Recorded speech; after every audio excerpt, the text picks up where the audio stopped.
इबादतों की तरह मैं ये काम करता हूँ, इबादतों की तरह मैं ये काम करता हूँ। सबसे पहले मैं सभी श्रोताओं को सलाम करता हूँ। कहते हैं दोस्तों कि ऊपर वाले ने दो चीजें बनाई है, दिन और रात, दुख और सुख।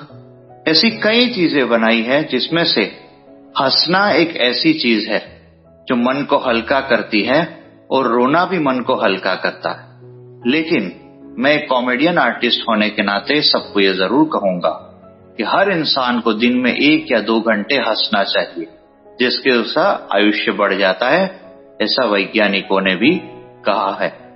और इसीलिए मैं आप सभी से आज जब मुखातिब हुआ हूं तो सबको यही कहूंगा कि जब मैं अपनी तरफ देखूं तो कुछ नहीं बल्ले, जब मैं अपनी तरफ देखूं तो कुछ नहीं बल्ले, उसकी रहमत और आप सबके प्यार को देखूं तो कृष्णा ठाकर की बल्ले बल्ले। Thank you. Very nice, beautiful. तो दोस्तों, इसी खुशी के साथ हम स्वागत करते हैं कृष्णा ठाकर जी को। आप इंग्लिश टीचर हैं केंद्रीय विद्यालय में और विराम गांव में आप पढ़ाते हैं और रहते अहमदाबाद में हैं। और इन सब चीजों से भी बड़ा परिचय खुद का आपने बताया है कि आप एक स्टैंड अप कॉमेडियन हैं। और उसमें भी एक खासियत है दोस्तों कि आप गुजरात की सबसे पहली दृष्टिबाधित स्टैंड अप कॉमेडियन है। तो इस हंसी के हसगुल्लों से हमने कार्यक्रम को शुरू किया है, तो बीच बीच में भी हम उस हंसी के हसगुल्ले सुनते रहेंगे और कार्यक्रम में कृष्णा जी के बारे में भी हम जानते हैं। कृष्णा जी, आपको रेडियो मधुबन में मन की आंखों से इस कार्यक्रम में बहुत बहुत स्वागत है। थैंक यू वेरी मच और सबको मेरा नमस्कार। हमने इतने सारे एपिसोड्स में बहुत सारे दोस्तों से मिले हैं मन की आंखों से इस कार्यक्रम में, लेकिन आज हम पहली बार एक दृष्टिबाधित साथी जो स्टैंड अप कॉमेडियन है, हम ये प्रोफाइल से पहली बार परिचित हैं। कृष्णा जी, आपको ये किसी इंस्पिरेशन से आपने सीखा या फिर नेचुरली आपके अंदर ये टैलेंट थी तो आपने उसको एक प्रोफेशन का रूपरेखा दिया है? कैसा है वह ये?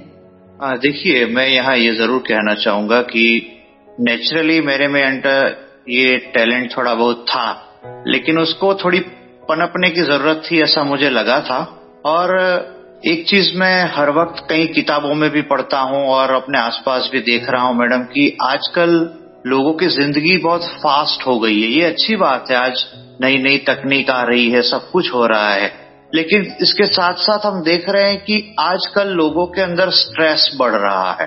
कंपटीशन का बहुत ज्यादा क्रेज है, अपने आप को समाज में स्थापित करने के लिए कुछ करने का एक स्ट्रेस। और सबसे इम्पोर्टेंट बात कि आज अपनी महत्वाकांक्षाओं को, अपने सपनों को साकार करना इतना आसान नहीं रहा है जितना पहले था, क्योंकि अभी बहुत इसी भागदौड़ भरी जिंदगी में इतना स्ट्रेस बढ़ चुका है। इसलिए मैंने भी ये देखा कि लोग हंसते कम है, लेकिन हंसने से स्ट्रेस बहुत कम होता है। तो ये सब कुछ देखते हुए, सोचते हुए मुझे भी लगा कि मेरे पास अगर ये टैलेंट है, अगर मैं लोगों को हंसाऊंगा तो मुझे भी अच्छा लगेगा, मेरी एक टैलेंट जो है वो आगे बढ़ेगी, उसका विकास होगा और लोगों को भी अच्छा लगेगा।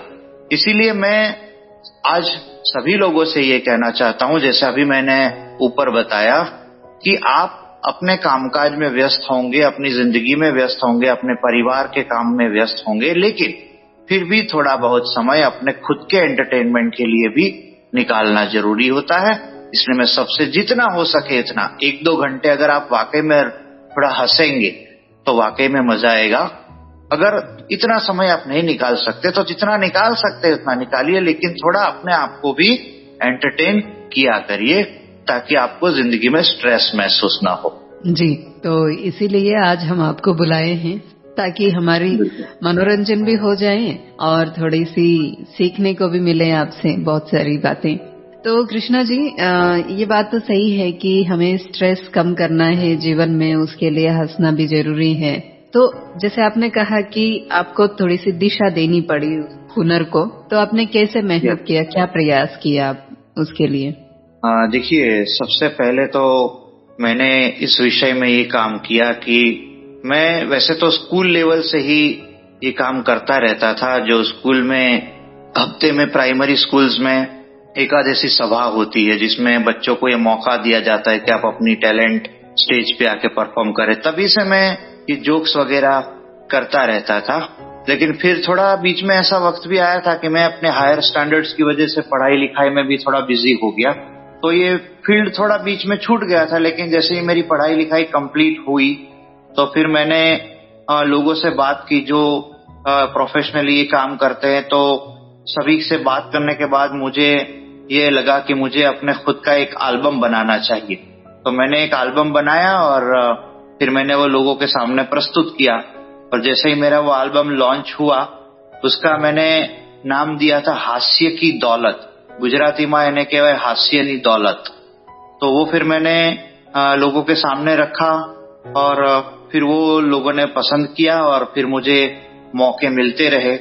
और आज भी मेरे पास ऑफर्स आते हैं शूटिंग के लिए, तो आज भी मैं ये काम में आगे बढ़ रहा हूँ और लोगों को हंसाता रहता हूँ।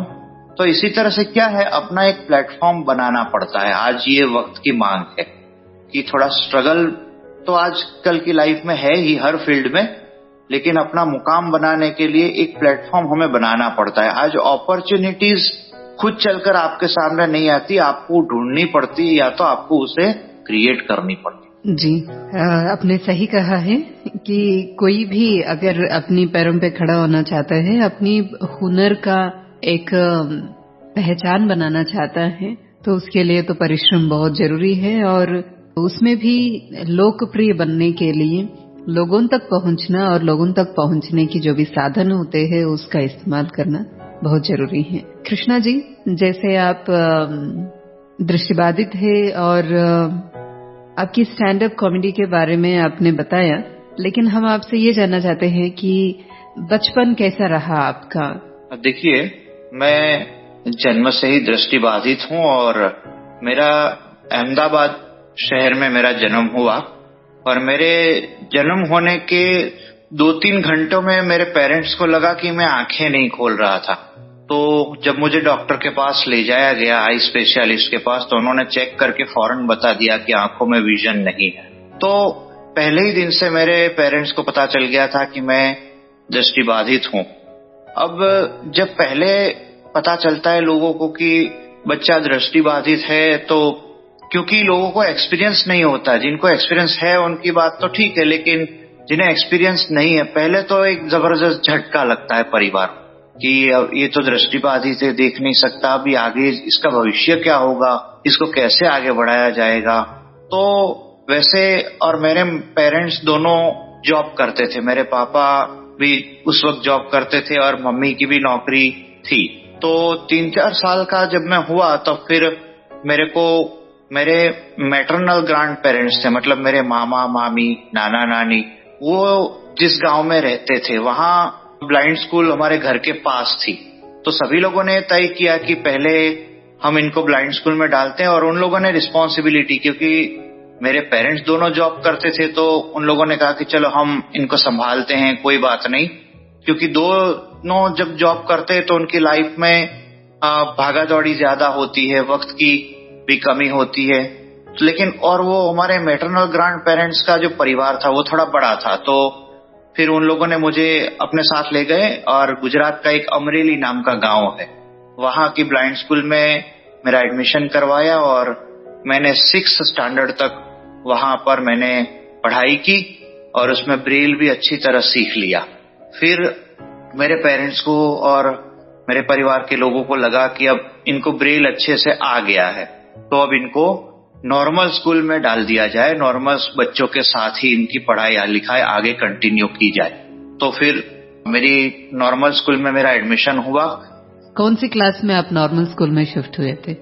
मैं 7th क्लास में नॉर्मल स्कूल में शिफ्ट हुआ और मेरे जो फ्रेंड्स थे, मेरे साथ पढ़ने वाले जो लोग थे, वो सबके सब देख सकते थे, फिजिकली कंप्लीटली ओके थे। मैं एक ही दृष्टिबाधित था उस स्कूल में।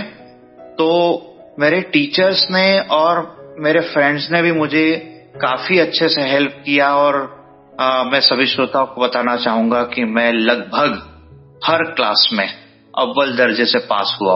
वो मेरे साथ में जो लोग थे वो कंप्लीट नॉर्मल थे, लेकिन फिर भी मैं उनसे आगे निकलने में सफल हो जाता था। मेरे टीचर्स भी और मेरे प्रिंसिपल भी कई बार दूसरे बच्चों को भी कहते थे कि आप लोग हमसे कुछ मत सीखो, कम से कम ये आप ही की उम्र का है, उनसे कुछ सीखो। वो आप इतना करके इतने अच्छे रिजल्ट ला सकता है, आप लोग क्यों मेहनत नहीं कर रहे हो? ऐसा करके उन लोगों ने इंस्पायर करते थे मेरा नाम देके। तो ऐसे मेरी पढ़ाई 12th तक चली और फिर मैं अहमदाबाद वापस आ गया, क्योंकि जो छोटा गांव था वहां की कॉलेजेस और उनके मुकाबले यहाँ अहमदाबाद बहुत बड़ा शहर, इनकी कॉलेजेस वगैरह बहुत अच्छे थे। तो फिर मैंने अहमदाबाद की कॉलेज में एडमिशन लिया। तो शुरुआत में मुझे बहुत दिक्कतें हुई थी, क्योंकि अभी तक क्या हुआ था कि मैं कभी अकेला कहीं बाहर आने जाने निकला नहीं था, और अहमदाबाद में मेरा घर है, वहां से मेरी कॉलेज का तकरीबन 15-20 किलोमीटर दूर थी। तो मेरे पेरेंट भी घबराते थे कि इसको अकेला कैसे भेजेंगे, कैसे मैनेज करेगा। तो वो लोग मतलब बहुत ज्यादा डर गए थे, लेकिन कहते हैं कि अगर आप कोशिश करते रहते हैं तो जिंदगी में आगे आहिस्ता आहिस्ता ही सही लेकिन सफल हो जाते हैं। आज आप मानेंगे नहीं, मैं जब केंद्रीय विद्यालय विरमगांव में फिलहाल में हूँ, लेकिन मेरी पहली पोस्टिंग आज से 2 साल पहले हुई थी मध्य प्रदेश में। तो अब आप मानेंगे नहीं, लेकिन मैं एमपी भी अकेले ही आता जाता था। आज तो मैं डेली अप डाउन कर ही रहा हूँ अपने हिसाब से, पूरी तरह अकेले, घर से ही अकेले जाता हूँ और घर तक अकेले आता हूँ। लेकिन मध्य प्रदेश में भी मैं अकेले जाता था, आता जाता था घर पे। तो मेरा सभी लोगों से ये कहना है कि नो डाउट घबराहट होती है, डर महसूस होता है, लेकिन आप अगर कोशिश छोड़ देंगे तो तब तो बात खत्म ही हो गई। लेकिन कोशिश करते रहेंगे तो कुछ ना कुछ नतीजा निकलता है। और मैडम, मैं अपने अनुभवों से 1-2 बात यहाँ से लोगों को बताना चाहता हूँ। जरूर बताइए। हाँ, कि देखिए, हर विजुअली इम्पेयर्ड व्यक्ति के साथ एक चीज होती है, हर एक के साथ होती है, कि जब व्यक्ति दृष्टिहीन होता है जन्म से ही, या तो अगर किसी कारण से दृष्टिहीनता बाद में आ जाती है, तो सबको एक दिक्कत रहती है कि या तो उसको उसके परिवार के द्वारा और समाज के द्वारा इग्नोर किया जाता है उसको, या तो उसे इतना प्रोटेक्शन दे दिया जाता है कि जैसे मान लो वो सर से लेके पांव तक पूरा हैंडीकैप हो, इतना प्रोटेक्शन दे दिया जाता है। अब ये दोनों में से एक चीज हर एक के साथ होती है मेरे अनुभव के हिसाब से, और मैं सभी को बताना चाहूंगा कि ये दोनों की दोनों चीजें घातक है। देखिए, दृष्टिबाधित व्यक्ति एक व्यक्ति ही होता है, उसको न तो निग्लेक्ट किया जाना चाहिए खासतौर से परिवार के द्वारा, और ना ही उसे इतना प्रोटेक्शन भी नहीं दिया जाना चाहिए कि वो जिंदगी में आगे ही न बढ़ पाए, उसका कोई प्रोग्रेस ही ना हो। इसीलिए मैं सभी लोगों से कहना चाहता हूं कि लोग, अगर कोई दृष्टिहीन व्यक्ति मेहनत कर रहा है, आगे बढ़ रहा है, तो लोग उसे मदद करते हैं, बहुत खुशी की बात है। ये हम अपने समाज की सराहना करते हैं, मैं मना नहीं करूंगा, लेकिन दृष्टिबाधित को मदद कैसे की जाए, कितनी की जाए, और सबसे इम्पोर्टेंट क्या मदद की जाए, ये सारी चीजें भी समझने की बहुत जरूरत है। आज मैं आपको एक बात बताना चाहता हूं मैडम, कि लोग अक्सर दृष्टिबाधित की मदद कैसे करते हैं कि जो दृष्टिबाधित की संस्थाएं होती हैं वहां जाके उनको खाना देते हैं, नाश्ता देते हैं मुफ्त का। इससे मेरा अनुभव ये कहता है कि दृष्टिबाधित लोगों में एक मुफ्त का खाने पीने की, मुफ्त का लेने की एक लालच पैदा हो जाती है। और जब वो दृष्टिबाधित बच्चा होता है तब तक तो ठीक है, लेकिन जब वो एक व्यक्ति बन के समाज के साथ जुड़ता है, तब अगर इसकी ये मुफ्त का लेने की, मुफ्त का खाने की जो लालच अगर उसके साथ होती है, तो ये समाज में उसकी, ऐसे व्यक्ति की कोई वैल्यू नहीं रहती है। इसीलिए दृष्टिबाधित व्यक्ति को मैं सभी से कहना चाहूंगा कि आप ऐसे मदद करिए कि जैसे मान लो उसे रोड क्रॉस करना है तो वो आप करवाइए, रीडिंग राइटिंग में उसे मदद चाहिए तो वो आप डेफिनेटली करिए। मतलब उसकी दृष्टिबाधिता के कारण उसकी जो मर्यादाएं हैं, वो मर्यादाओं का समाधान ढूंढने में उससे जरूर मदद करिए। बाकी उसको मुफ्त के पैसे दे दिए जाए, मुफ्त की चीजें दे दिए जाए, तो मैं सभी को बताना चाहूंगा कि ये खैरात के, विजुअल इम्पेयर्ड लोग खैरात के, मुफ्त की खैरात के भूखे नहीं होते हैं। मुफ्त का खाने के, मुफ्त के पैसों के वो भूखे नहीं होते। उनकी मर्यादा ये है कि वो आंखों से देख नहीं सकते, इसीलिए उनकी नहीं देखने के कारण जो समस्याएं हैं वाकई में, उसमें उसको डेफिनेटली मदद की जाए, लेकिन उसको कभी भी एक मुफ्त की लालच पनपने की उसको न पन पाया जाए, ये मैं समाज को कहना चाहता हूँ। जी, सही बात कहा आपने। चाहे वो दृष्टिबाधित हो, दृष्टिवान हो, जो आत्मसम्मान से जीना चाहता है, वो इंसान कभी भी दूसरों की पिटी की इंतजार नहीं रखता है, या फिर वो उससे जीने की इच्छा नहीं रखता है। जब उनके अंदर वो क्षमता है, वो अपने पैरों पे खड़ा हो सकता है, जी सकता है, अपनी आधार से, अपनी कल्पना से वो जीवन अपना बना सकता है, तो उसे जिस प्रकार की सहयोग की उम्मीद होती है समाज से, परिवार से, संबंधों से, हम वो सहयोग करें और आपस में एक दूसरे को आगे बढ़ाने में सहयोग करें। कृष्णा जी, आपने बहुत सुंदर मैसेज दिया और उसके साथ साथ बहुत सुंदर तरीके से आपने इस बात को रखा है। जैसे आप एक इंग्लिश टीचर है, बच्चों को स्कूल में पढ़ाते हैं, कई बार बच्चों को लैंग्वेजेस में इंटरेस्ट नहीं रहता है। हाँ, ये तो लैंग्वेज टीचर है, चलता है, हम स्कूल जावे नहीं जा, मतलब वो क्लास अटेंड करे नहीं करे, इस प्रकार से बच्चों को कैसे आप मैनेज करते हैं? और जब आप बच्चों को देख नहीं सकते कौन सा बच्चा बैठा है और क्या शरारत कर रहा है, बच्चे भी बहुत शरारत होते हैं जब स्कूल में देख रहा है, थोड़ा सा पीछे मुड़ करके लिख रहा है तो पीछे से कुछ और काम करने शुरू कर देते, तो आप कैसे मैनेज करते क्लास को? बहुत ही बेहतरीन सवाल है ये, और ये आप न सिर्फ मुझसे ये एक सवाल पूछ रहे हैं, लेकिन मुझे एक विजुअली इम्पेयर्ड अपनी मर्यादाओं का समाधान खुद कैसे ढूंढता है, ये बात समाज के सामने रखने का एक बढ़िया मौका दिया है, ये बात पूछ के आपने। तो मैं आपको सबको थोड़ा विस्तार से इस बारे में बताना चाहूंगा कि ये जो सवाल मैडम आप पूछ रही हैं, ये सवाल अक्सर विजुअली इम्पेयर्ड को इंटरव्यू में भी पूछा जाता है। जब वो इंटरव्यू देने जाता है, जॉब का इंटरव्यू, बतौर टीचर, तो ये जो सवाल आपने पूछा वो लगभग पूछा जाता है, और मेरे को भी कई इंटरव्यूज में ये सवाल पूछा गया था। तो मैं यहाँ पे पूरे समाज को ये बताना चाहता हूँ, और हमारे दृष्टिबाधित जो सुन रहे हैं, आगे चलकर आपको भी डेफिनेटली ये सवाल इंटरव्यू में आएगा। तो अब मैं चाहूंगा सब ध्यान से सुने इस बात को। कृष्णा जी, यहाँ पे मैं एक और बात कहना चाहती हूँ। जैसे आप कह रहे हैं कि लगभग सभी दृष्टिबाधित को इंटरव्यू में पूछा जाता है, ये चैलेंज सिर्फ आप लोगों के लिए ही नहीं है। जो भी यंग जनरेशन जब पहली बार स्कूल में बच्चों को पढ़ाने के लिए जाती है, उनको भी बच्चों को संभालना बहुत ही चैलेंजिंग जॉब रहता है।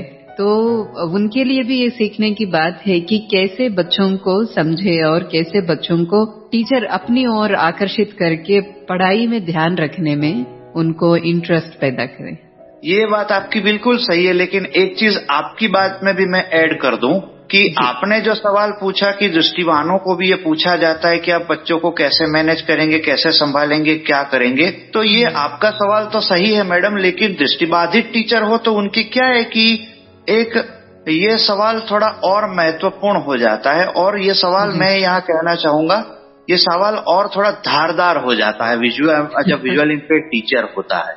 तो अब मैं आपको बताना चाहूंगा कि मेरे एक्सपीरियंसेस से मैंने ये पाया है कि मान लो 40-50 बच्चों की क्लास है, लेकिन अगर आप इसका सही आकलन करेंगे तो इन 40-50 बच्चों में से आप ढूंढेंगे तो सिर्फ 5-7 बच्चे ही आपको ऐसे मिलेंगे जो शरारती होते हैं। वैसे शरारत बच्चों का स्वभाव है, लेकिन डिसिप्लिन अगर बच्चों को सिखाई जाए तो फिर भी 5-7 बच्चे ही ऐसे आपको मिलेंगे जो शरारत कुछ ज्यादा ही करते हैं। अब वो शुरुआत करते हैं शरारत करने की, और दूसरे बच्चे उसके साथ आपकी देखने की जो दिक्कत है उसके ध्यान में रखकर दूसरे बच्चे उन शरारती बच्चों के साथ जुड़ जाते हैं, वो अलग बात है। लेकिन स्वभाव से अगर आप देखेंगे तो ज्यादा शरारती आपको 5-7 बच्चे ही मिलते हैं। तो मैं क्या करता हूँ कि जैसे जैसे मैं क्लास में पीरियड लेता हूँ, मुझे पता लग जाता है कि कौन सा बच्चा ज्यादा शरारती है और कौन सा बच्चा शांत है। तो मैं क्या करता हूँ मैडम कि सबसे पहले अपनी क्लास को इंटरैक्टिव बनाता हूँ। ऐसा नहीं कि मैं ही बोलता रहूं और दूसरे बच्चे सुनते रहे, क्योंकि मैं इस बात को मानता हूँ कि मैं टीचर हूँ, लेक्चरर नहीं। तो मैं क्या करता हूँ कि जो भी बच्चों को पढ़ाता हूँ उन पढ़ाते पढ़ाते बच्चों को बीच में सवाल पूछता रहता हूं, या तो मैंने जो पैराग्राफ पढ़ाया है उस पैराग्राफ में हमने क्या सीखा, ये डिटेल में बच्चों से भी बुलवाता रहता हूं। अब जैसे ही मुझे पता लग जाता है कि ये फला बच्चा शरारती है, तो मैं क्या करता हूं, उसे बार बार सवाल पूछता हूं, क्योंकि वो शरारत तब करेगा जब वो फ्री होगा। अगर आप उसे बिजी रखोगे तो शरारत करने का उसके पास टाइम ही नहीं रहेगा। तो मैं क्या करता हूं, उसका नाम लेके उसको खड़ा करके सवाल पूछता हूं पढ़ाई करवाते करवाते बीच बीच में। इससे उसे मालूम होता है शरारती बच्चों को कि ये तो सर हमको कभी भी पूछेंगे, कुछ भी पूछेंगे, तो हमको तो ज्यादा अटेंटिव रहना पड़ेगा, ऐसा होता है। और जो बच्चे थोड़े बड़े होते हैं मैडम, उनके अंदर ये भावना भी होती है कि अगर सर मुझे बार बार सवाल पूछेंगे और मेरे को नहीं आएंगे तो मेरे फ्रेंड्स भी मुझे मतलब एकदम डल स्टूडेंट मानेंगे, क्लास भी मुझे डल स्टूडेंट मानेगा। ये फीलिंग्स कहीं ना कहीं बच्चे के अंदर भी होती है। इसीलिए, और दूसरी चीज मैं ये करता हूं मैडम कि जब मैं क्लास पढ़ाता हूं तो एक जगह बैठा नहीं रहता। अगर आप चेयर में ही बैठे रहते हो तो क्या है, जो बच्चे पीछे की बेंचेस में बैठे हैं वो क्या करते, बिल्कुल आपको सुनाई न दे वैसे बात करेंगे, आहिस्ता आहिस्ता एक दूसरे के कान में मुंह डाल के बात करेंगे, क्योंकि उन्हें मालूम है कि सर तो आगे बैठे हैं, उन्हें इतना तो कहाँ सुनाई देगा। या तो अगर वो ऐसा नहीं भी करते तब भी वो क्या करते हैं, एक दूसरे से इशारे करते हैं, क्योंकि जो विजुअली इम्पेयर्ड टीचर है वो तो देख नहीं सकता। तो इसके लिए मैं क्या करता हूं कि मैं जब पढ़ाता हूं तब बेंचेस के बीच में चक्कर लगाता रहता हूं। इससे मुझे बच्चों की आवाज, मामूली सी भी आवाज होती है तब भी मुझे इसका पता लग जाता है, और वो आवाज किस डायरेक्शन में आई वो भी मुझे पता लग जाता है, तो मैं फौरन उस डायरेक्शन की ओर अपना मूव करता हूं। इसलिए 60-70% तो ये होता है कि जैसे ही जिस डायरेक्शन में आवाज आई उस डायरेक्शन में मैंने अपना मुंह किया तो बच्चे फौरन समझ जाते हैं कि सर को पता चल गया। तो वैसे तो मामला लगभग 70-80% तो वही खत्म हो जाता है, लेकिन फिर भी अगर चालू रहता है तो मैं बोलता हूं कि क्योंकि आवाज मुझे जानता है तो मैं फौरन अपना हाथ आगे करके बोलता हूं कि देखो इस तरफ से आवाज आ रही है, प्लीज आप शांति रखो, ऐसा करके मैं उनको कहता हूं। दूसरी चीज मैं क्या करता हूं कि बच्चों को जब मैं पढ़ाता हूं तो मैं उनके लेवल का बन के पढ़ाता हूं, मतलब उन्हें कुछ न कुछ नया देने की कोशिश करता हूं। जैसे मान लो कोई लेसन में पढ़ाता हूं, उस लेसन में अगर कोई बीच में कोई बात आती है तो उसके रिलेटेड मेरे पास जो नॉलेज है वो मैं बच्चों को पढ़ाता हूं। मतलब जो सब्जेक्ट पे मुझे डिस्कशन करना है उसके इर्द गिर्द दूसरे सब्जेक्ट्स के बारे में भी मैं उनको पूछता रहता हूं, बताता रहता हूं, तो उन्हें कुछ नया मिलता है। अभी मैं आपको एक हाल ही का एक एक्सपीरियंस बताऊं तो मैंने अपने एक वर्ल्ड की एक लेडी है संतोष यादव, जिन्होंने 2 बार माउंट एवरेस्ट चढ़ने का रिकॉर्ड बनाया है, उनके बारे में एक लेसन अभी पिछले हफ्ते ही मैं बच्चों को पढ़ा रहा था।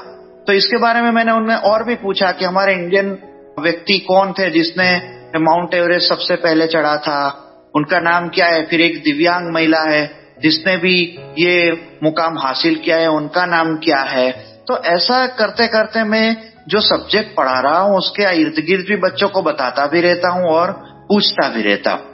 और जब मान लो आपको पास थोड़ा खाली समय कभी कभी क्लास में होता है 5 मिनट 10 मिनट, तो उस दौरान मैं क्या करता हूं, बच्चों को कोई पजल देता हूं और बोलता हूं कि इस पर सोचो, ये पजल है, इसका मुझे जवाब दो। तो बच्चे क्या है, अपने आप में भी कॉम्पिटिटिव होते हैं, अपने आप को इंटेलिजेंट साबित करने के लिए वो भी एक दूसरे के कॉम्पिट करते रहते हैं। तो ये कॉम्पिटिटिव स्पिरिट जो बच्चों के अंदर होता है उसको भी मैं आगे बढ़ाता हूं, तो इससे भी बच्चे थोड़े बिजी हो जाते हैं। और दूसरी सबसे इससे भी ज्यादा बात कि मैं कुछ बच्चे मॉनिटर होते हैं क्लास में, उनसे भी हेल्प लेता हूं, क्योंकि मॉनिटर बच्चों के अंदर भी यह फीलिंग होती है कि क्योंकि मैं क्लास का मॉनिटर हूं इसलिए मैं क्लास का राजा हूं, ये फीलिंग बच्चों के अंदर भी होती है। वैसे ये सबके अंदर होती है, जो हेड होता है हर डिपार्टमेंट का उसके अंदर भी ये स्पिरिट कहीं ना कहीं होता है।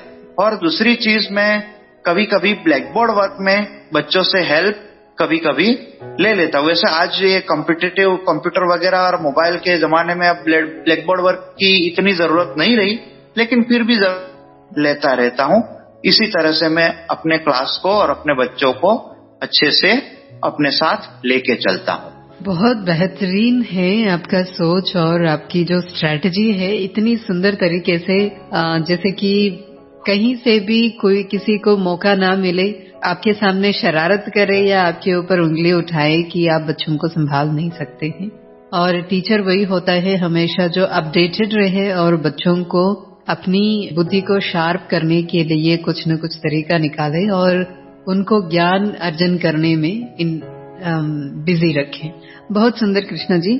हम आगे बढ़ते हुए हम आगे बढ़ते हुए आपकी जो युवा काल थी, जैसे बचपन में आपने स्कूल गए, पढ़ाई किया, अलग अलग स्पेशल स्कूल में भी पढ़ाई किया, इंक्लूसिव स्टडी भी किया, फिर जब आप कॉलेज गए हैं और हायर स्टडीज भी किया है।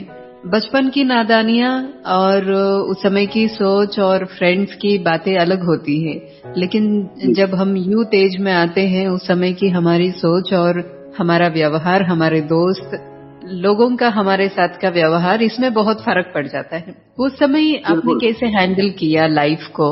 और जैसे आप इतना कॉम्पिटिटिव है, मतलब कॉम्पिटेंट है कि हर चीज पे आप आगे रहते हैं, और जैसे आपने कहा कि बचपन में भी आप अव्वल नंबर में पास होते थे, बाकी सब बच्चों से भी आप आगे रहते थे, तो ये सभी चीजें आप कैसे मेंटेन कर पाए आपकी यूथ एज में, कॉलेज लाइफ में? और कॉलेज लाइफ मतलब मस्ती, बंक करना, घूमना, ये सब चीजें भी होता रहता है। बिल्कुल बिल्कुल होता रहता है। तो ये आपने एक बहुत ही अच्छा सवाल पूछा मैडम।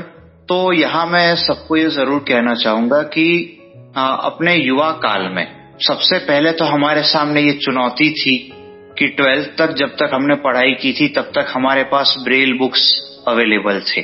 अब कॉलेज में जब हम पहुंचे तो ब्रेल बुक्स का कुछ भी अवेलेबल नहीं था, आज भी नहीं है। नो डाउट आज ऑप्शंस थोड़े ज्यादा हैं, इसलिए ज्यादा चिंता की बात रही नहीं है, लेकिन कॉलेज में जब मैं पढ़ता था तब क्या था कि ब्रेल में तो अवेलेबिलिटी थी ही नहीं चीजों की, मटेरियल की। तो हमें क्या है, हमें फ्रेंड्स से हेल्प लेके उनसे रीडिंग करवा के हमें सब कुछ करना पड़ता था। इसलिए ये एक चैलेंजिंग टास्क तो था ही था, लेकिन कहते हैं कि अगर आप एक कदम बढ़ाते हैं तो लोग आपकी बाहें थामने वाले भी मिल जाते हैं, ऐसा नहीं है कि नहीं मिलते हैं।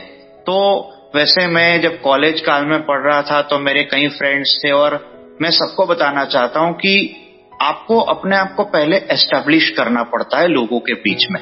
इसके लिए ये जरूरी है कि आप अपने आप में कुछ स्किल्स डेवलप करें। जैसे कि मैं कॉलेज लाइफ में पढ़ता था तो मैं क्या करता था कि मेरे प्रोफेसर्स जो भी पढ़ाते थे उसको अच्छे से पढ़ता था, और जब वो सवाल पूछते थे तो मैं उन चुनिंदा स्टूडेंट्स में से था जो आंसर देना पसंद करते थे। अब इससे क्या होता था कि लोगों का एक अट्रैक्शन होता था मेरे प्रति, फिर लोग मेरे से बात करना शुरू हुए। शुरुआत में तो क्या होता था कि मेरी लोगों से कम्युनिकेशन मेरे क्लासमेट से बहुत कम होती थी, लेकिन जैसे सबको पता लगा कि ये तो अच्छे से पढ़ रहा है, अच्छे से अपना कामकाज कर रहा है, हमसे भी अच्छे कर रहा है, तो मेरे पास आने लगे, मेरे से बात करने लगे और मेरे साथ कोऑपरेट भी करने लगे। तो ऐसा करते करते मैंने सब कुछ किया, और बीए में, बीएड में, इन सब में मैंने इसमें भी अच्छे नंबरों से मैं पास हुआ। फिर मैंने एमए भी किया, एमफिल भी किया। लेकिन एक चीज मैंने जो पाई है, जब मैं बच्चा था तब तक तो ठीक है, लेकिन युवा होने के बाद एक चीज मैंने पाई है, और इसके बारे में मैं यहाँ जरूर चर्चा करना चाहूंगा कि देखिए, विजुअली इम्पेयर्ड व्यक्तियों को वर्क प्लेस पर या तो ऐसी जगहों पर एक लायबिलिटी समझा जाता है, जबकि मैं सबको बताना चाहूंगा कि देखिए वो लायबिलिटी नहीं होती है, वो एक एसेट होता है। विजुअली इम्पेयर्ड जो है, अगर उनके पास उसकी मर्यादाएं हैं, डेफिनेटली है, लेकिन मैं सबको ये कहना चाहूंगा कि लिमिटेशन किसकी नहीं है दुनिया में। हर व्यक्ति वकील नहीं है, हर व्यक्ति डॉक्टर नहीं बन सकता, हर व्यक्ति इंजीनियर नहीं बन सकता, क्योंकि हर किसी का हुनर अलग अलग होता है, और हर इंसान के हालात भी अलग अलग होते हैं, एक जैसे नहीं होते हैं। तो विजुअली इम्पेयर्ड जो होता है उसके रिलेटेड लोग ये मान के चलते कि ये एक लायबिलिटी है, इनका काम तो सारा हमें ही करना पड़ेगा, ये तो कुछ नहीं करेंगे। असल में ऐसा नहीं है, वो भी बहुत कुछ कर सकते हैं, और अपनी जिंदगी में अपने आप भी बहुत कुछ कर सकते हैं, लेकिन उन्हें सही मौके दिए जाने चाहिए, उनके साथ सही बर्ताव किया जाना चाहिए। यहाँ मैं एक चीज जरूर बताऊंगा मैडम कि समाज में एक विजुअली इम्पेयर्ड का जो अधिकार है, right of dignity and right of freedom, उसको लेकर काफी समस्याएं हैं। आज एक डबल स्टैंडर्ड एटीट्यूड का सामना उन्हें करना पड़ता है, लोगों के पार्शियलिटी का भी सामना उन्हें करना पड़ता है। ये बहुत ही घातक चीज है। तो मैं सभी लोगों से यही कहूंगा कि देखिए, वो एक लाइबिलिटी नहीं है। आप उन्हें सही मौका देंगे, सही प्लेटफॉर्म देंगे, तो वो भी अपने आप को प्रूव करेंगे। और इनफैक्ट कई विजुअली इम्पेयर्ड आंखों से देखने वाले लोगों से भी ज्यादा अपने आप को कैपेबल साबित कर देंगे। लेकिन ये तभी होगा जब उसे सही मौका मिलेगा। Talent is nothing without opportunity. बिना अपॉर्चुनिटी की टैलेंट जो है वो कुछ भी नहीं है। इसलिए उन्हें सही मौके मिलने चाहिए जो कभी कभी नहीं मिलते हैं, और उनके पास साथ लोगों का बिहेवियर जो है वो भी ऐसे ही होना चाहिए जैसे कि वो दूसरों के साथ करते हैं। विजुअली इम्पेयर्ड के लिए अलग मापदंड हो हमारे मन में, और दूसरे लोगों के लिए अलग मापदंड हो, ऐसा नहीं होना चाहिए। ये एक इनजस्टिस जो है वो खत्म होना चाहिए समाज। ये मेरे एक्सपीरियंस के आधार पर मैं बताना। जी, सही कहा आपने कि हुनर हुनर होता है, टैलेंट टैलेंट होता है, और किसी को निष्पक्ष रूप से प्लेटफॉर्म मिलना और एक मौका देना बहुत जरूरी है समाज में। बिल्कुल। कृष्णा जी, आप प्रोफेशनली अपने आप को बहुत सारे प्लेटफॉर्म्स में एस्टेब्लिश किया, और उसके साथ साथ अब अपनी विचारधारा को भी बहुत सुंदर तरीके से डेवलप किया। जीवन को समझना और समाज को समझना, और परिवार में समाज में जिस प्रकार की कमियां हैं उसका क्या कारण है, निवारण है, इन सभी चीजों को। तो आप इतनी ऑप्टिमिस्टिक या ब्रॉड माइंडेड कैसे बने हैं? मैं यहाँ ये आपने एक अच्छा सवाल रखा मैडम, तो इसका मैं एक ही जवाब दूंगा कि ऑप्टिमिस्टिक और ब्रॉड माइंडेड हम तभी बनेंगे जब हमारे पास एक्सपीरियंसेस होंगे। और एक्सपीरियंसेस हमें तभी होते हैं जब हम घर से बाहर निकलते हैं खुद से, और खुद कुछ करने की कोशिश करते रहते हैं, खुद आगे बढ़ने के लिए खुद मेहनत करते हैं। बाकी जब तक आप खुद एक्सपीरियंस नहीं करेंगे तब तक आपको कुछ भी समझ में नहीं आएगा और आप कुछ भी कर नहीं पाओगे। और इनफैक्ट जब आप अपने ही कैडर के दूसरे लोगों को जिनके पास एक्सपीरियंस है उनको तरक्की करता देखेंगे, उनको आगे बढ़ता देखेंगे, और आप में भी अगर वो हुनर है, लेकिन क्योंकि आपके पास एक्सपीरियंस नहीं है, प्रैक्टिकल नॉलेज आपके पास नहीं है, तो आप खुद भी अपने आप को पीड़ित महसूस करोगे। इसीलिए मैं सभी लोगों से कहना चाहूंगा कि आप खुद घर से बाहर निकलिए, हाथ में स्टिक लेके बाहर निकलिए। कुछ विजुअली इम्पेयर्ड भी ऐसा मानते हैं कि यार हाथ में लकड़ी लेके अगर हम आगे बाहर निकलेंगे तो हमारा सम्मान नहीं रहेगा, हमारी इज्जत नहीं रहेगी। तो मैं सबको ये बताना चाहूंगा कि हमारे हाथ में स्टिक जो है वो हमारा सम्मान बढ़ाती है, वो छीनती नहीं है। और मैं कुछ विजुअली इम्पेयर्ड लोगों के माता पिता भी ये प्रोग्राम सुन रहे होंगे, तो उनको भी मैं ये जरूर कहूंगा कि प्लीज अपने बच्चे को ओवर प्रोटेक्ट मत करिए। वो जो कर सकता है वो उसे खुद ही करने दीजिए। जैसे ही उसकी उम्र बढ़ती है उसके हाथ में स्टिक दीजिए और बोलिए बेटा अब तुम खुद बाहर जाना शुरू करो, खुद आगे चलो। जैसे मैं आपको मैडम एक एग्जांपल देना चाहूंगा कि जैसे मान लो एक बच्चा, छोटा बच्चा होता है, तो जब वो बहुत छोटा होता है तब तक तो ठीक है, लेकिन जैसे वो 7-8 साल का, 10 साल का होगा तो मम्मी पापा बोलेंगे जाओ बेटा ये लो 10 रुपए 20 रुपए बाजू में दुकान है वहां से दूध ले आओ, जाओ बेटा आगे से, मतलब अपने मोहल्ले के बाहर रोड पे ऑटो रिक्शा खड़ी होती है, हमको बाहर जाना है, जाओ बेटा ऑटो बुला कर ले आओ। तो ये लोग करते हैं, लेकिन अगर बच्चा विजुअली इम्पेयर्ड है तो मम्मी पापा ये नहीं करते। जबकि विजुअली इम्पेयर्ड हो बच्चा, अगर उसे हाथ में भी आप स्टिक दोगे, जाओ बेटा बाहर दुकान है अपने मोहल्ले के बाहर वहां से दूध ले लो, तो वो भी ला सकता है, ऐसा नहीं है नहीं कर सकता है। फिर अगर आप उसे, जैसे वो बच्चा थोड़ा बड़ा होता है तो मम्मी पापा बच्चे को साइकिल खरीद के देते, कहते बेटा अब तुम खुद स्कूल जाना शुरू करो।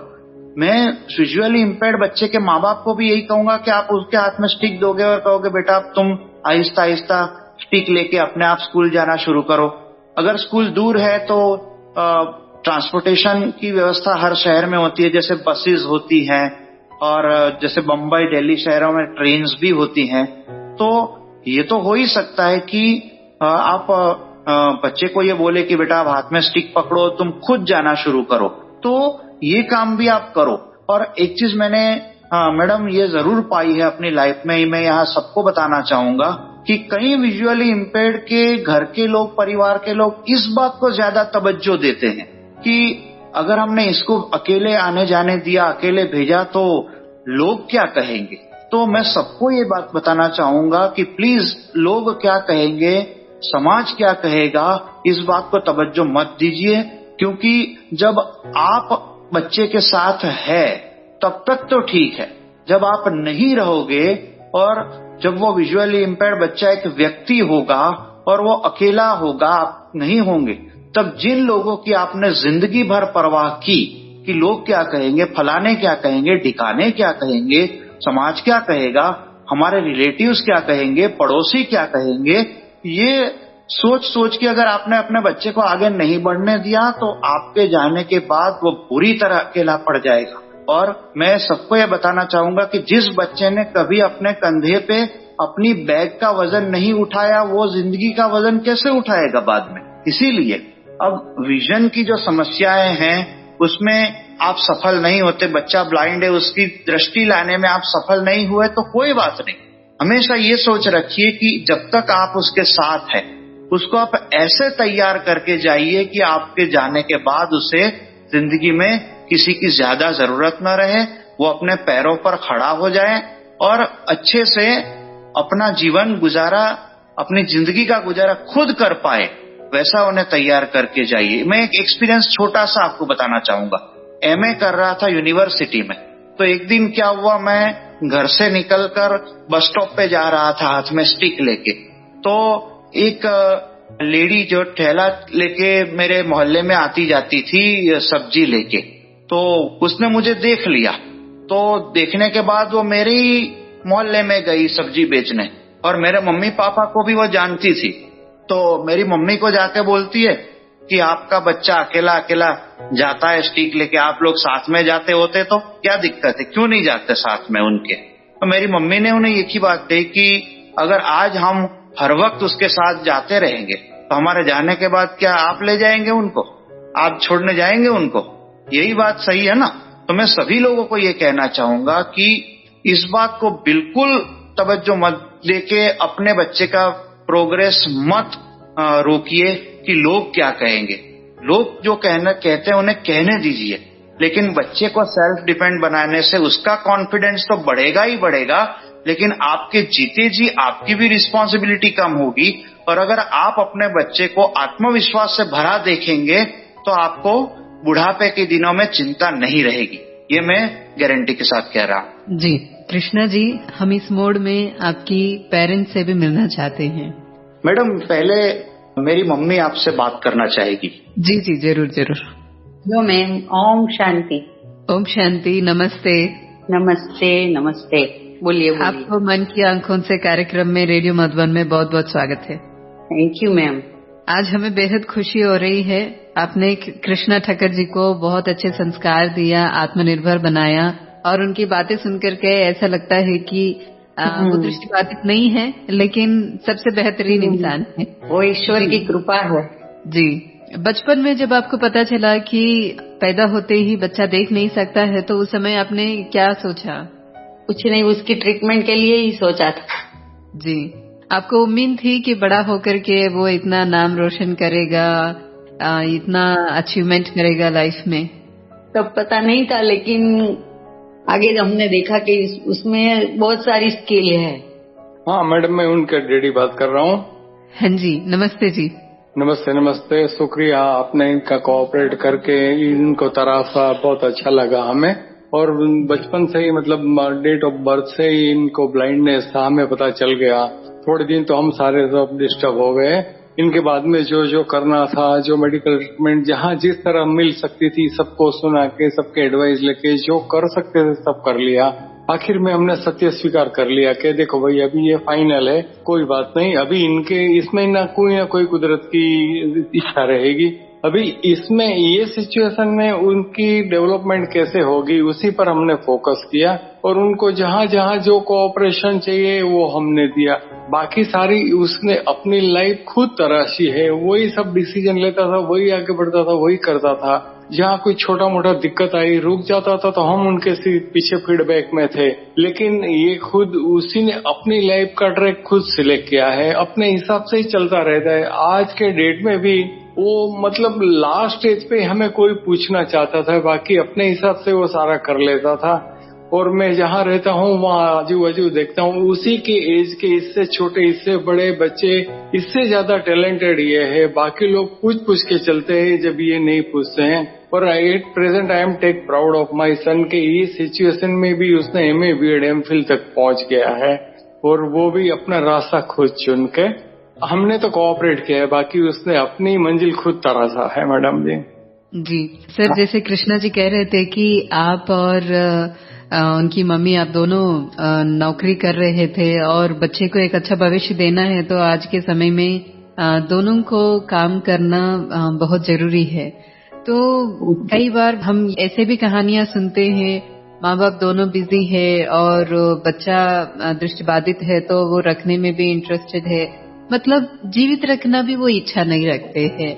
ऐसे कंडीशन में आप उतनी प्यार से बच्चे को पालना दिया, मतलब क्या मोटिवेशन थी?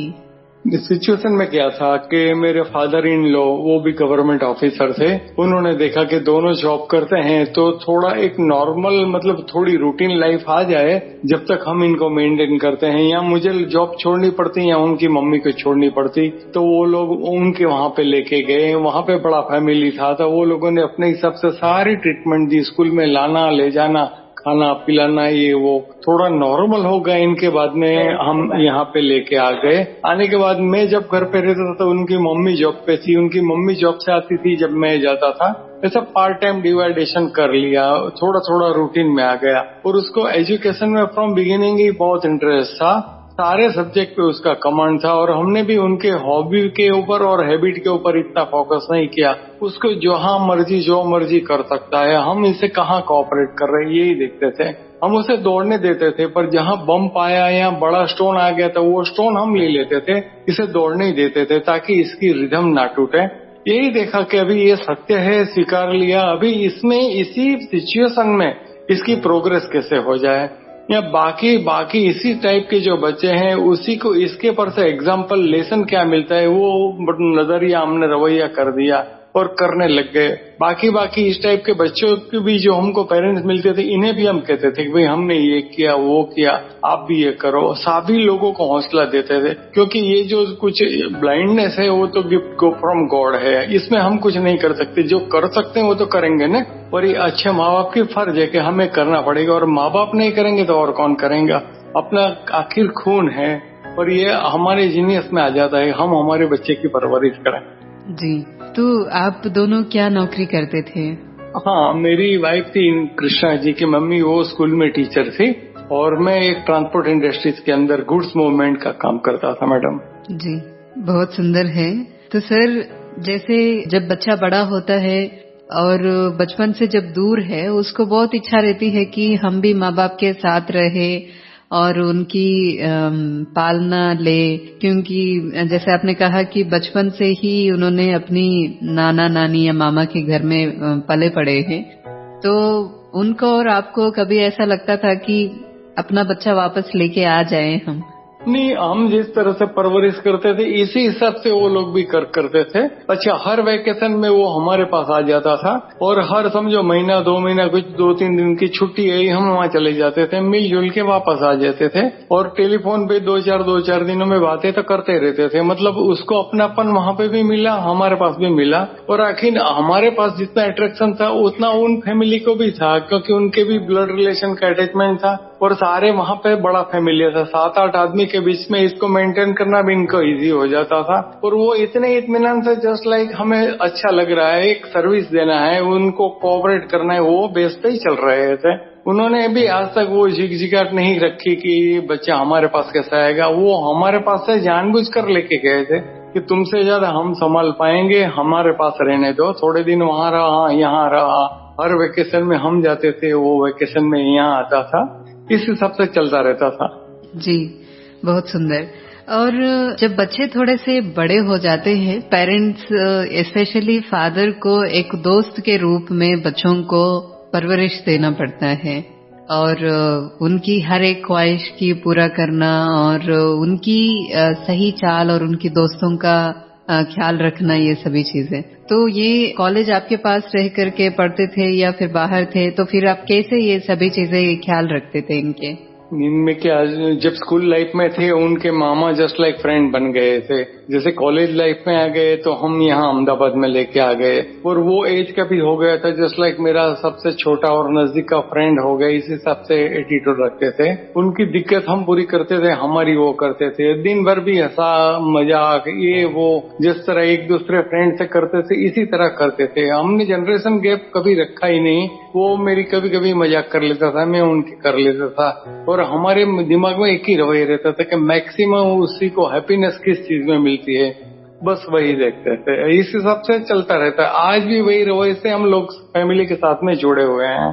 जी सर, हम ये देखते हैं कि गुजराती जो होते हैं वो बहुत ही सात्विक और मिलनसार होते हैं। तो जो आपकी फैमिली की या आपकी जो परंपरा है, ट्रेडिशंस है, वो कैसे आपने सिखाया?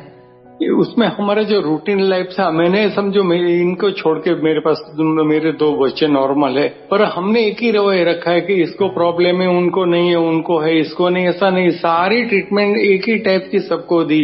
उसको डांटना, इसको डांटना, उसको खिलाना, इसको खिलाना, जो जिसके साथ कर रहे थे इसी तरह किया। मतलब हमारे नजरिए में कोई फर्क ही नहीं रखा, और उसी ने भी यही हिसाब से रहा कि हम सब एक ही टाइप के हैं, एक ही समय से रहेंगे। जब देखते हैं तो पता चलता है। बाकी रूटीन लाइफ के अंदर हमने कोई इसके अंदर गैप ही नहीं रखा है, ताकि वो अपने आप को मायूस या कुछ अलग समझने लगे। वही हिसाब से ही चलते रहे फ्रॉम बिगिनिंग, फर्स्ट डे से यही रखा था। इसीलिए बाकी बच्चों को भी यही ट्रीटमेंट थी, इसको भी यही थी। जी, बहुत सुंदर। आप जाते जाते श्रोता जो सुन रहे हैं उनको आप कुछ कहना चाहेंगे? हाँ, खास एडवाइस मेरी वाइफ दे रही है इसी के बारे में। हाँ जी, हाँ जी, जरूर। हमेशा हमारे ऐसे बच्चे होते हैं तो उनको मोटिवेट करना चाहिए और मायूस मत होना चाहिए। जी, सही कहा आपने। बच्चा बच्चा होता है, वो कैसा भी है, और वो अपना होता है, और उसको अपनेपन का और उसके हर हक का पूरा करना माँ बाप का फर्ज होता है। बहुत सुंदर कहा आपने। बहुत बहुत धन्यवाद आप दोनों को, आज हमारे साथ इस शो पे जुड़े हैं और अब अपनी विचारों को व्यक्त किया, और बहुत सुंदर तरीके से बच्चों को कैसे परवरिश करते हैं समानता के साथ, इस बात को आपने बहुत अच्छे से बताया हमें। बहुत बहुत धन्यवाद आपका। इसी के बारे में एक लास्ट सेंटेंस कहूंगा, बच्चों को कोसना नहीं चाहिए, उसको कोऑपरेट करना चाहिए। वेरी नाइस, वेरी नाइस, सही कहा आपने। कृष्णा जी, आपके सिबलिंग्स भी हैं कृष्णा जी? हाँ बिल्कुल है। हम 3 भाई बहन हैं। मेरे एक छोटा भाई है और मेरी बड़ी सिस्टर है। वो उन लोग को कोई फिजिकल प्रॉब्लम नहीं है जी, but yes I have siblings. वो अभी साथ में रहते हैं या बाहर कहीं हैं?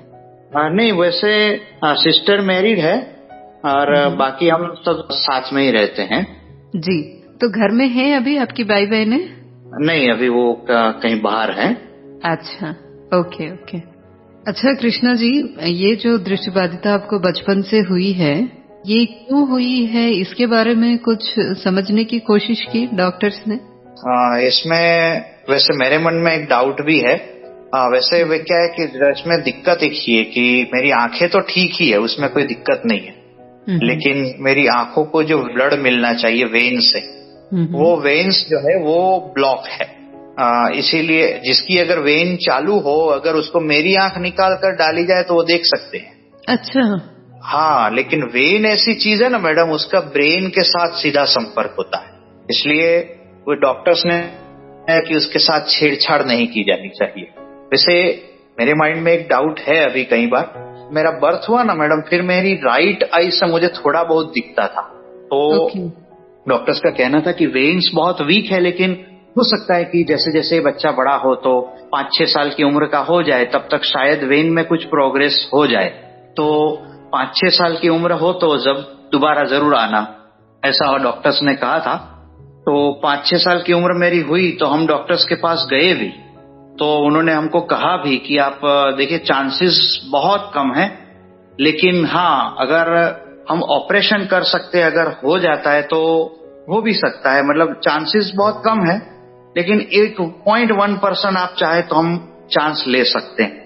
तो हम लोग 3.5 महीने अस्पताल में रहे, क्योंकि डॉक्टर्स का ये कहना था कि डॉक्टर्स का ये कहना था कि मेरी उम्र 5-6 साल थी, लेकिन तो डॉक्टर्स कहते थे कि यहाँ तो नो डाउट आए दिन आईज आती रहती है, लेकिन अगर मान लो हमने किसी की भी आई इसको लगाई तो क्या होगा कि मान लो कि 50 या 60 साल का कोई बुजुर्ग है, उनकी डेथ हुई और उनकी आंखें निकाल कर मुझे लगाई गई, तो मेरी उम्र 5-6 साल होगी, लेकिन आंख की उम्र ज्यादा होगी, तो हो सकता है कि मैं 15-20 साल का हो जाऊं तो और भी समस्याएं आ जाए, जैसे मोतियों होना या दूसरी, मतलब जो 70-80 साल के बुजुर्ग को जो समस्याएं आती हैं आंखों में, वो मेरे को 15-20 साल में आ जाए। तो डॉक्टर ने कहा कि हमें वेट करना पड़ेगा अगर इसी की उम्र की कोई आंख मिलती है या नहीं।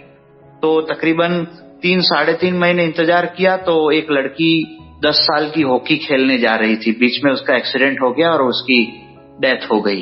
तो उसकी आंख निकाल कर उनके पेरेंट्स ने आंख डोनेट की, तो उनकी आंख मुझे लगाई गई, लेकिन वो आंख लगाने के 15 दिन बाद जब पट्टी खोली गई तो मेरी आंख जो नई वाली थी उसमें भी विजन नहीं था। अब डॉक्टर्स ने चेक करके मुझे यही बताया कि वेन्स बिल्कुल ब्लॉक हो गई है। इसलिए अभी भी मेरे दिमाग में मामूली सा ये डाउट है कि भाई अगर वेन्स ही ब्लॉक हो गई है तो आंखों की रोशनी आहिस्ता आहिस्ता कम हो जाए, ये समझ में आता है, लेकिन अचानक जो मैं थोड़ा थोड़ा देख सकता था, ऑपरेशन के 15 दिन में पूरी तरह विजन खत्म हो गया, ये तो कैसे हुआ होगा? ये तो मेरे लिए भी एक पहेली है, क्योंकि मैं I was 5-6 years old at that time। तो दोस्तों आज हम बातचीत कर रहे थे कृष्णा ठक्कर जी से। आप वीरान गांव में इंग्लिश टीचर के रूप में केंद्रीय विद्यालय में पढ़ाते हैं और अब स्टैंड अप कॉमेडियन हैं, और आपने उनकी हुनर को भी सुना है और बहुत सारी बातें हैं और भी करने के लिए, लेकिन ये वक्त है आप सभी से विदा लेने का। तो इसी वादे के साथ कि हम फिर मिलेंगे अगले हफ्ते कृष्णा जी के साथ और आगे की बातें करेंगे, और भी नई जानकारियां हैं और भी बहुत सारी बातें हैं जो कृष्णा जी भी आप सभी के साथ शेयर करना चाहते हैं। तो दोस्तों मिलते हैं अगले हफ्ते, तब तक के लिए सुनते रहिए, मुस्कुराते रहिए। Radio Madhuban 90.4 FM।